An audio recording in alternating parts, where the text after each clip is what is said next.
আসসালামু আলাইকুম ওয়া রাহমাতুল্লাহ।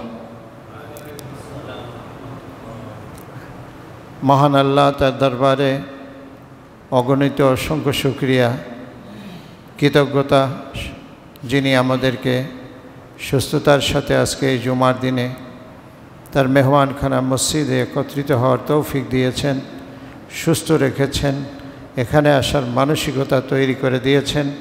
শুকরিয়া আদায় করি, বলি আলহামদুলিল্লাহ। অনেক মানুষ জুমার দিনে হয়তোবা মসজিদে আসার সুযোগ পাবেন না, তৌফিক পাবেন না, আর আল্লাহ আমাদেরকে সুযোগ দিয়েছেন, তৌফিক দিয়েছেন। এটা আল্লাহর বড় মেহেরবানি। এই মেহেরবানির শুকরিয়া আমরা আদায় করলাম। দরুদ ও সালাম পেশ করেছি মানবতার মহান শিক্ষক, আম্বিয়াদের সর্দার সৈয়দুল মুরসালিন রহমতুল লিল আলামিন রাসূল আকরাম সাল্লাল্লাহু আলাইহি ওয়াসাল্লামের শানে। আমি আপনাদের সামনে পবিত্র কোরআন থেকে অতি গুরুত্বপূর্ণ একটি অংশ পেশ করেছি। মহাসমুদ্রের মতো, মহাসমুদ্রের চেয়েও বেশি জ্ঞানে পরিপূর্ণ আল কোরআনের ছোট্ট আয়াত বিরাট মহাসাগরের মতো। ছোট্ট একখানা আয়াতের ব্যাখ্যাও অনেক অনেক অনেক বেশি। মানুষের জীবন পার হয়ে যাবে, তারপর প্রজন্ম পার হয়ে যাবে, এর পরের প্রজন্ম পার হয়ে যাবে, কিয়ামত হয়ে যাবে। আল্লাহ পাকের কোরআনের ছোট্ট একখানা আয়াতের রহস্য উদ্ঘাটন করা সম্ভব হবে না। আল্লাহ সেভাবে রহস্যের মহাসমুদ্র, সমস্ত সমস্যার আদার করে এই কোরআন নাজিল করেছেন।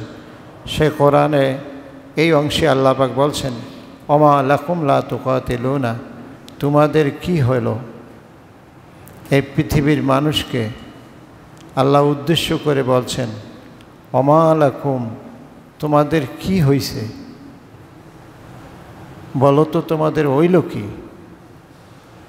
লা তুকাতিলুনা, তোমরা প্রচেষ্টা করছো না, তোমরা পক্ষ হয়ে দাঁড়াচ্ছ না, তোমরা প্রতিরোধ করছো না, তোমরা সংগ্রাম করছো না ফি সাবিলিল্লাহ, আল্লাহর পথে। আল্লাহর পথে কেন তোমরা প্রতিরোধ করছো না, প্রতিবাদ করছো না, বিরোধিতা করছো না, সংগ্রাম করছো না? তোমাদের হলো কি? আল্লাহ বলছেন, তোমাদের মানুষ, তোমাদের হলো কি? ওয়াল মুস্তাদআফিনা মিনার রিজাল, যেই জনপদে মিনান নিসাই ওয়াল বিলদান, জনপদের লোকেরা, এলাকার লোকেরা আর্তনাদ করে, চিৎকার করে বলতেছে যে বিলদানিল্লাযিনা ইয়াকুলুনা রাব্বানা আখরিজনা মিন হাযিহিল কারিয়াতিজ যালিমি আহলুহা, আল্লাহ এই জালেমের জনপদ থেকে আমাদেরকে বের করে নাও, আমাদেরকে মুক্তি দাও। যেই জনপদের লোকেরা আমাদের উপর অত্যাচার, নির্যাতন, শোষণ, বঞ্চনা দিয়ে আমাদের জীবন অতিষ্ঠ করে তুলেছে, এই জনপদ থেকে আমাদেরকে কেন বের করে নেও না? এই নির্যাতিত নারী পুরুষরা আহাজারি করতেছে আল্লাহর কাছে। কার কাছে? ওয়াল মুস্তাদআফিনা মিনার রিজাল ওয়ান নিসাই ওয়াল বিলদান আল্লাযিনা ইয়াকুলুনা, আহাজারি করে তারা বলতেছে, হে আল্লাহ, কেন আমাদেরকে এই জনপদ থেকে বের করে নাও না?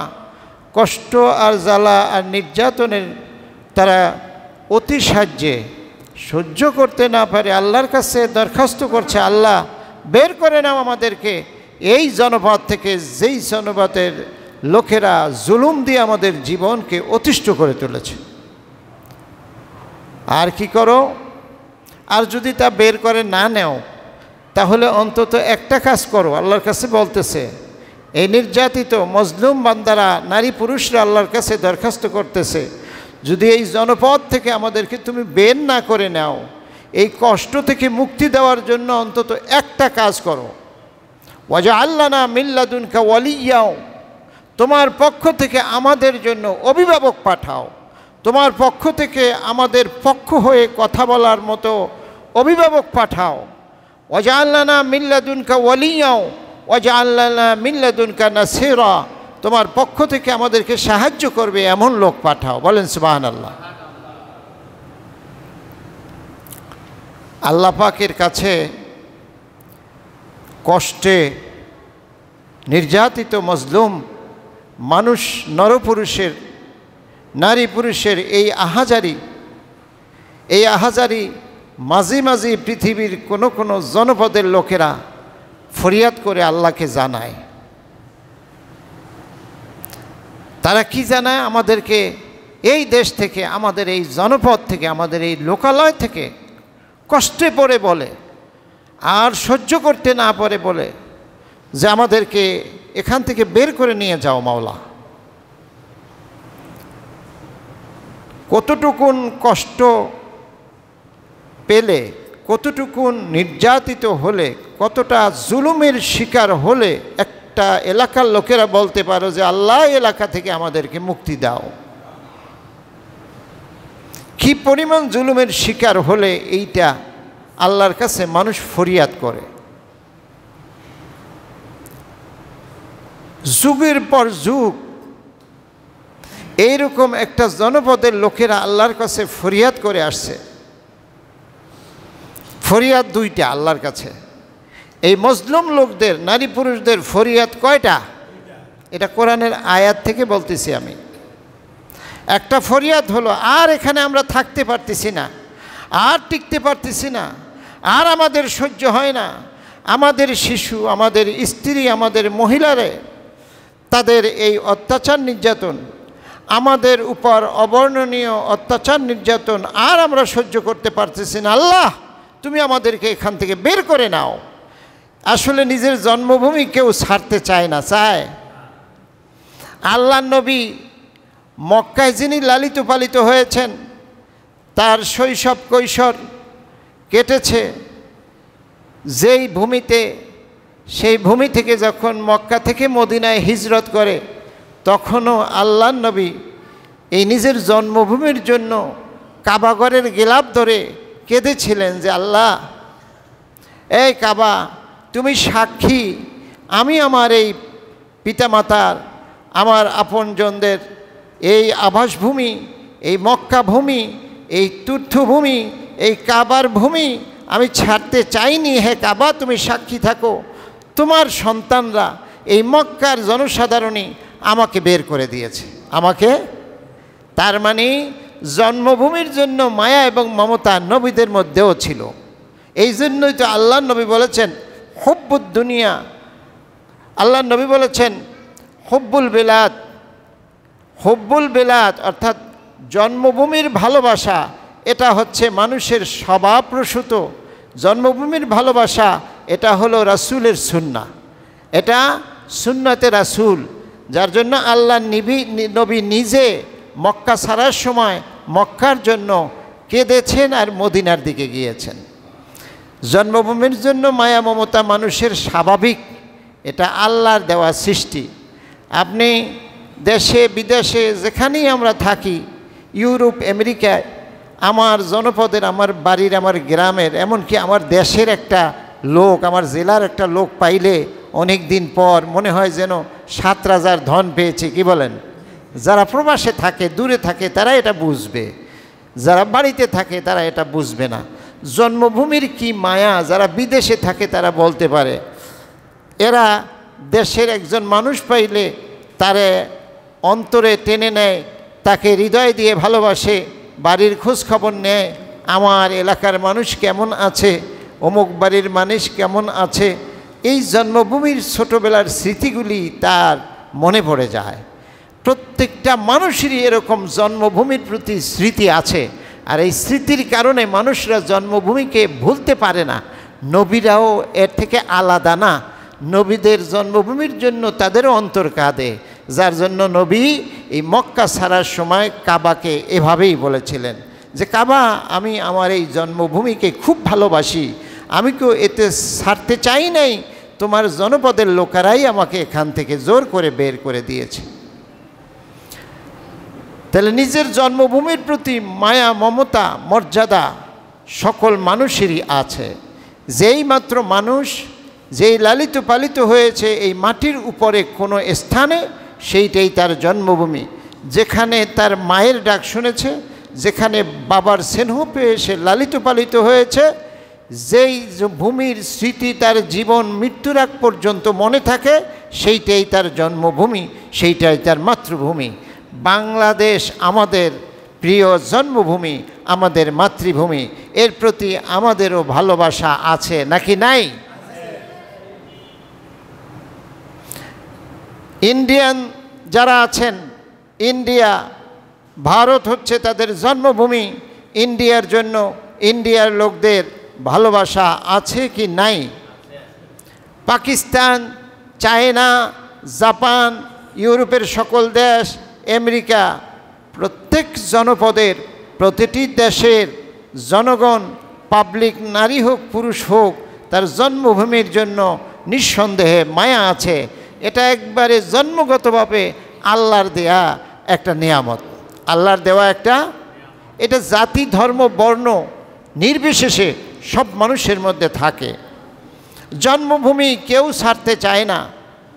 যে সে এত জন্মভূমির জন্য আল্লাহ প্রদত্ত, আল্লাহর দেয়া এই মায়া থাকার পরও যেই জনপদের লোকেরা বলে যে আল্লাহ তুমি আমাদেরকে এই জনপদ থেকে বের করে নেও না কেন, এত মায়া থাকার পরও আক্ষেপ করে, দুঃখ করে, কষ্ট আর যাতনার বেদনায় আহত হয়ে তারা যখন বলে যে আল্লাহ এই জনপদ থেকে তুমি আমাদেরকে বের করে নেও না কেন, এর থেকে বোঝা যায় যে এই আহাজারি করা লোকগুলির অন্তরে কি পরিমাণ কষ্ট। কে বলেন ঠিক কিনা? যুগের পর যুগ, কালের পর কাল, সেই 65 সাল থেকে আমাদেরই সতীর্থ ভাই, আমাদের মুসলমান ভাই এবং বোন, যাদের সাথে আমাদের আত্মার সম্পর্ক, যাদের সাথে আমাদের ভাইয়ের সম্পর্ক, কুল্লু মুসলিমি খোয়া, প্রতিটি মুসলমান ভাই ভাই, প্রতিটি মুসলমান নারী বোন বোন, ভাই বোনের সম্পর্ক, এই সম্পর্ক যুক্ত সারা দুনিয়ার মুসলমানরা। ভাইয়ের সম্পর্কে, বোনের সম্পর্কে যুক্ত সারা দুনিয়ার মুসলমান। বাংলাদেশের মুসলমান আর একজন ইউরোপের মুসলমান, একজন ইউরোপের মুসলমান আর একজন চায়নার মুসলমান, এই সব মুসলমানদের মধ্যে একটা সংযোগ আছে, একটা সংযুক্তি আছে, একটা সুতায় যেন বিনা সুতায় সব মুসলমানদের জন্য গাথা আছে, মালার মতো সারা পৃথিবীর মুসলমান নারী পুরুষ বলেছেন মুহাম্মাদুর রাসূলুল্লাহ। একটা সুতা যেটা দেখা যায় না, সেই সুতা দিয়ে এই সারা দুনিয়ার মুসলমান একসাথে গাথা আছে। সেই সুতাটার নাম হলো মুসলিম। সেই সুতার নাম কি? মুসলিম নামক সুতা দ্বারা, মুসলমান নামক সুতা দ্বারা, ঈমান নামক সুতা দ্বারা সারা দুনিয়ার মুসলমান নরনারীকে আল্লাহ পাক একত্রিত করেছেন, মালার মতো করেছেন। আল্লাহ রাসূল বলেছেন যে সারা দুনিয়ার মানুষরা হলো একটা দেহের মতো। কয়টা দেহ? দুনিয়ার যত মুসলমান আছে সব কয়টা দেহের মতো? যেন একটা শরীর। সারা দুনিয়ার মুসলমানরা যেন একটা শরীর। আমার পুরা শরীর, আমার বডি, এই বডির কোথাও যদি আঘাত হয়, বডির মাথায় যদি আঘাত হয়, তাহলে তার পা মধ্যেও এই কষ্ট অনুভব হয়। বডির পায়ের মধ্যে যদি কোনো আঘাত হয়, তাহলে মাথা সহ পুরো শরীরে ব্যথিত হয়, নাকি ব্যথা পায় না? দেহের এক অঙ্গে আঘাত পেলে যেমন পুরা শরীর ব্যথায় ব্যথাতুর হয়, ব্যথিত হয়, কষ্ট পায়। এজন্য আলাদা আলাদা অঙ্গে, হাতে ব্যথা পাওয়ার জন্য শুধু হাতেই দিল, পায়ে ব্যথা পাওয়ার জন্য শুধু পায়েই দেবে, এরকম না। বরং যে কোনো অঙ্গে জোরে আঘাত করলে সারা অঙ্গ ব্যথায় জর্জরিত হয়ে যায়। আল্লাহ রাসূল বলেছেন পৃথিবীর সব মুসলমান নরনারী ঈমানের সুতায় গাঁথা আছে। তাদের পৃথিবীর কোনো প্রান্তে, কোনো গভীর জঙ্গলের মধ্যেও যদি তুমি সংবাদ পাও যে কোনো মুসলমান নরনারীর উপর কষ্ট দেওয়া হয়েছে, তারা ব্যথিত হয়েছে, তাদের উপর জুলুম হয়েছে, তারা ব্যথা পেলে মুসলমান হলে এই বাংলাদেশে তুমি নিরাপদ মানুষ, তোমার কোনো ব্যথা নাই, কিন্তু তোমার অন্তরে ব্যথা লাগবে। যদি লাগে তাহলে তুমি মুসলমান, না হলে মুসলমানই না। কারণ সব মিলে তো একটা দেহ, সেই একটা দেহের একটা অংশ আফ্রিকা আছে, কথার কথা এই দেহের মাথাটা আছে আফ্রিকায়, আর দেহের পাওটা ধরলাম বাংলাদেশে, আমরা এখানে আছি। তো ওই মাথায় ওই মুসলমানের শরীরে আফ্রিকায় আঘাত করলে আমরা যে বাংলাদেশের ঠ্যাং নামক বডির অংশ আছি, আমাদেরও ব্যথা লাগতে হবে। যদি না লাগি তাহলে আমরা মুসলমানই নই। খুব কঠিন কথা। সম্মানিত হাজিরিন, বড় পরিতাপের বিষয়, রাসূলের এই হাদিসের রহস্য, রাসূলের এই হাদিসের গুরুত্ব আমরা বুঝতে পারি নাই, মুসলমানরা আমরা বুঝতে পারি নাই। যুগের পর যুগ, সেই 1965 সাল ধরে আমাদেরই মুসলমান ভাই বোন নির্যাতিত, জুলুমের শিকার। সারা দুনিয়ার মানুষের কাছে তারা আর্তনাদ করে বলছে এই 65 সাল থেকে, যে তোমরা দুনিয়ার মানুষ, তোমরা কি দেখো না, বিশেষ করে মুসলমান বিবেকবান মানুষ, তোমরা কি দেখো না যে আমাদের উপরে অন্যায়ভাবে আমাদের ঘর দুয়ার থেকে আমাদেরকে বের করে দিয়ে, আমাদেরকে উদ্যস্ত করে আমাদের ঘর দখল করে নিয়েছে যারা, শুধু দখলই করে নাই, আমাদের বের করে দেওয়ার পরে ছোট্ট একটা জায়গা গাজা আর পশ্চিম তীর, এটা আমাদেরকে দেওয়া হয়েছে। মনে হয় যেন বাড়িওয়ালাকে বাড়ি থেকে বের করে পাকঘরে রেখেছে, সেই পাকঘরেও তারা নিরাপদ না, সেখানেও সকাল বিকাল বোম্বিং হচ্ছে। গত 1 বছর ধরে আমাদের সেই নিরপরাধ মজলুম ভাই বোনরা আল্লাহর কাছে যেন এভাবেই কান্না করে বলছে যে আল্লাহ, কেন আমাদেরকে এই জনপদ থেকে বের করে নেও না, আর যদি এই জনপদে আমাদেরকে রাখোই, কেন আমাদের জন্য কোনো অভিভাবক, কোনো সাহায্যকারী, কোনো শাসক আমাদের পক্ষ হয়ে কেন পাঠাও না। ফিলিস্তিনের ভাই বোনরা যেন বছরের পর বছর এই কথাই বলে চলেছে, কি বলেন?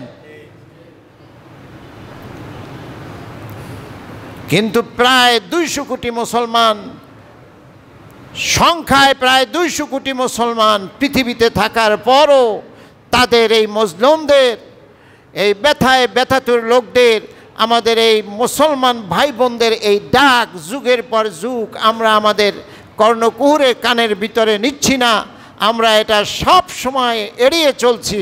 এজন্য আল্লাহর কাছে আমাদের জবাব দেওয়া লাগবে। সম্মানিত হাজিরিন, ফিলিস্তিনের মুসলমান ভাই বোনদের জন্য আমাদেরও করণীয় আছে। আমরা হয়তোবা বর্ডার ক্রস করে তাদের পক্ষ হয়ে যুদ্ধ করতে পারবো না, অথবা ফিলিস্তিনি মুসলমান ভাইদের বিপক্ষ শক্তির যে সামরিক শক্তি, সেই শক্তি মোকাবিলা করার মতো শক্তি হয়তোবা আমাদের নাই, কিন্তু আমাদেরও দায়িত্ব আছে। এর চেয়েও বড় এক শক্তি আমাদের আছে, যেই শক্তি প্রদর্শন করলে সারা বিশ্বের জনমত এই মুসলমানদের পক্ষে আসতে বাধ্য। সারা বিশ্বের মজলুমদের উপরে, জালেমদের উপরে চাপ সৃষ্টি হবে। জাতিসংঘ সহ সারা পৃথিবীর মানুষ, যারই বিবেক আছে, সে মুসলমান হোক বা না হোক, চাপ সৃষ্টি হবে। এই চাপ সৃষ্টি হলে এই জালেমরা পিছু হটতে বাধ্য হবে। এই কাজটা কিন্তু আমরা করতে পারি।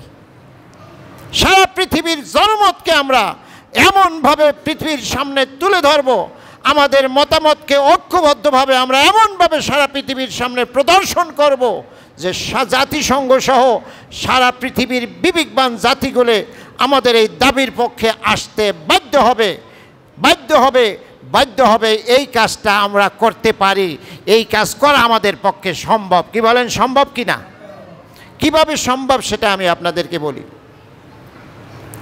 আল্লাহর দেওয়া 24টা ঘন্টা, একটা দিন, আল্লাহ পাকের দেওয়া 7 দিনে একটা সপ্তাহ, আল্লাহর দেওয়া 30 কিংবা 31 দিনের একটা মাস, আল্লাহর দেওয়া 12 মাসের একটা বছর, আল্লাহর দেওয়া 12 বছরের একটা যুগ, যুগের পর কাল, এভাবে আমাদের জীবন থেকে অতিক্রান্ত হচ্ছে। এই সব সময়ের মালিককে, এই দিন হতে নিয়ে শতাব্দী, যুগ, কাল, হাজার বছর, এটার মালিককে, এই রাত দিনের মালিককে, মান সম্মানের মালিককে, আমার সময় যিনি দিয়েছেন, এই সময়ের হিসাব আল্লাহ আমার থেকে নেবেন। আল্লাহ রাসূল হাদিসে বলেছেন, তোমার প্রতিটি সময়ের হিসাব তোমার থেকে নেওয়া হবে। তো এই সময়, আমাদের এই জীবনের সময়গুলি আল্লাহকে আমরা অল্প পরিমাণে দিয়েছি। আল্লাহ আমাদের থেকে অত বেশি সময় চায় নাই, বরং আমাদের জীবনের সময়টা এমনভাবে সাজাতে বলেছেন যাতে আলাদা করে আল্লাহকে দেওয়া না লাগে। আমাদেরও চলে, আল্লাহও খুশি থাকে। আমাদের জীবনও চলে, 70, 80, 90, 100 বছর কেটে যায়, আর আল্লাহ পাক যে উদ্দেশ্যে আমাদের বানাইছে সেইটাও সফল হয়। বলেন সুবহানাল্লাহ। জীবনকে ওইভাবে সাজাতে বলেছেন যেভাবে সাজালে দুনিয়াতে 70 বছর জীবনও আমার চলে যায়, আর জীবনের সব সময়টাই 70টা বছরই ইবাদত হয়ে যায়। কি হয়ে যায়? আর এই ইবাদতের জন্য আল্লাহ মানুষ তৈরি করেছে। তা আমার এই সময় আল্লাহ পাকের, এই আল্লাহ যদি আমাদের এই সময় থেকে কিছু সময় চায়, আর আমরা যদি এই সময় না দেই, তাহলে আল্লাহর দেয়া এই সময়ের শুকরিয়া আদায় হবে না। আল্লাহর দেওয়া শুকরিয়া তখনই আদায় হবে যখন আল্লাহর দেওয়া এই সময় আল্লাহর জন্য আমরা ব্যয় করব। কি বলেন? আল্লাহর দেওয়া সময় আল্লাহর জন্য ব্যয় করতে আমরা রাজি আছি? হিসাব করে বলবেন কথা। আল্লাহর দেওয়া সময়, আল্লাহ ফজরের সময় একটু চায়, মুয়াজ্জিন যখন আজান দেয় তখন আল্লাহর দেওয়া সময় একটু আমাদের কাছে চায়। আমরা কি সেই সময়টা ঠিকঠাকভাবে আল্লাহরে দেই? কথা কয় না কে? আওয়াজ হয় না বাইরে? ভিতরে শোনা যায়? ভিতরে? আচ্ছা, ভিতরে শোনা গেলে হবে, আপাতত বাইরেরটা বন্ধ থাক, একটু খেয়াল করেন। সম্মানিত হাজিরিন, আল্লাহর দেওয়া এই সময় আল্লাহকে আমাদের দিতে হবে। ফজরের সময় মুয়াজ্জিন ডাক দিলে আমরা দেই না, জোহরের সময় ডাক দিলে অনেকে দেই না, বেশিরভাগ মানুষই দেই না। আসরের সময় আল্লাহ বলেন আমার দেওয়া সময় থেকে কিছু আমারে দাও, আমার স্মরণে দাও, আমরা দেই না।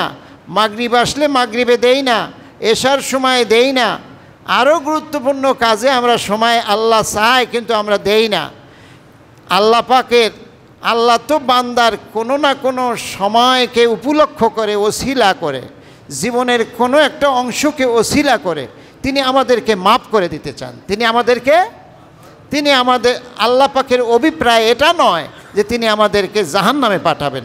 তার অভিপ্রায় হলো এটা যে আমার বান্দা কোনোভাবে আমার একটা হুকুম আঁকড়ে ধরুক, আমার কোনো একটা হুকুমকে খুব অন্তর দিয়ে ভালোবাসুক, আর ওইটারে জরিয়া করে, ওইটাকে ওসিলা করে তারে আমি মাফ করে দিয়ে জান্নাতি করে দেব। অতএব এখন একটা মোক্ষম সময় এসেছে আমার সময়কে মূল্যবান জায়গায়, আমার মূল্যবান সময়কে কাজে লাগাবার সুন্দর একটা সময় এসেছে আমাদের জন্য। আমি এইরকম একটা মেসেজ আপনাদের সামনে দেব, যেখানে আপনি আমার জীবনের একটি মূল্যবান সময় দিলে এই অনন্তকাল যে সময় আল্লাহ দিয়েছেন সেই সময়ের একটা বিরাট শুকরিয়া আদায় হয়ে যাবে। কি বলেন? এরকম একটা মেসেজ, একটা সংবাদ আমি আপনাদের দেব, এবং এই মেসেজ পাওয়ার পরে আপনারা আগে থেকেই রেডি থাকেন যে অন্তত জীবনের এই মূল্যবান সময়ের এই আহ্বানে আমি সাড়া দেব। হতে পারে আল্লাহ পাক আমাকে এই সাড়ার বদৌলতে মাফ করে দেবেন। আপনারা জানেন ফিলিস্তিনে আবার মাঝখান দিয়ে কিছু বিরতি দিয়ে ফিলিস্তিনের উপরে এই ইসরায়েল তথা আমেরিকার বোম্বিং চলতেছে। ইসরায়েল হলো একটা ফোড়া, বিস্ফোরা। এই বিস্ফোরার কারণ হলো আমেরিকা। মূল কারণ কে? ইসরায়েল এত ছোট্ট একটা রাষ্ট্র, আরব দেশগুলি যদি প্রস্তাব করে দেয়, কি করে দেয়? মাঝখানে আছে, আর এই আরব রাষ্ট্রগুলির মাঝখানে, তাহলেও ইসরায়েল নিঃশেষ হয়ে যাওয়ার কথা। কিন্তু আরব রাষ্ট্রগুলি তা করে না এই জন্য যে তারা কোরআন ধরে নাই। তারা কি ধরে নাই? তারা কোরআন ধরে নাই, বাস্তবতা এটা, তারা কোরআন ধরে নাই। ওরা যদি কোরআন ধরতো তাহলে আমরাও কোরআনের শিক্ষা পেতাম, কারণ ওখান থেকেই তো দিন এদিকে আসছে। এখান থেকে যখন আসছে তখনই কোরআনের ফুল মেসেজ এখানে আসে নাই, যদিও কোরআনের টেক্সট আমরা পেয়েছি, মেসেজগুলি এর ভিতরে আছে। ওরা এই মেসেজ ভুলে গিয়েছে। এই মেসেজ ওরা একসময় অনুসরণ করার পর এই মেসেজ, এই কোরআনকে তারা ছেড়ে দিয়েছে।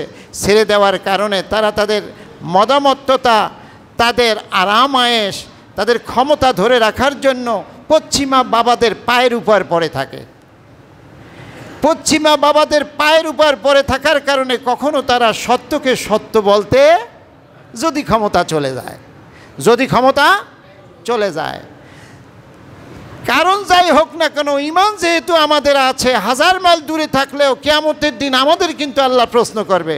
ওই বাবারা কেন করে নাই, এই প্রশ্নের জবাব দিয়ে আমি পার হতে পারবো না। কি বলেন, পারবো? কারণ প্রত্যেককে ইন্ডিভিজুয়ালি আলাদা আলাদাভাবে আমাদের হিসাব নেওয়া হবে।